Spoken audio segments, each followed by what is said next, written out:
The sword wield behind me is a project I call the Swords of My Fathers. Each of those swords represents a character from my family history in their time period and the sword that they may have used. I grew up with a love for history, and there's a number of reasons why. The main reason is this book.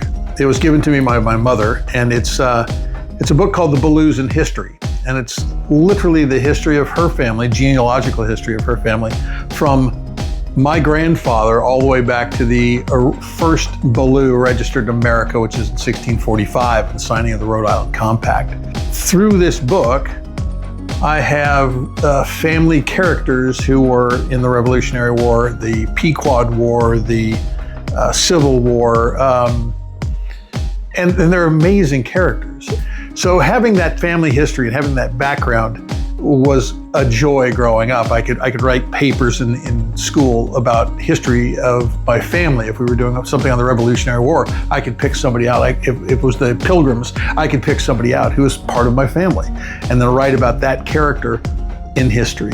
That plus the work that my cousin did on the Baker side of the family and that history, and the fact that my grandfather on the McCornack side of the family got involved in genealogy and traced his genealogy back as far as he could.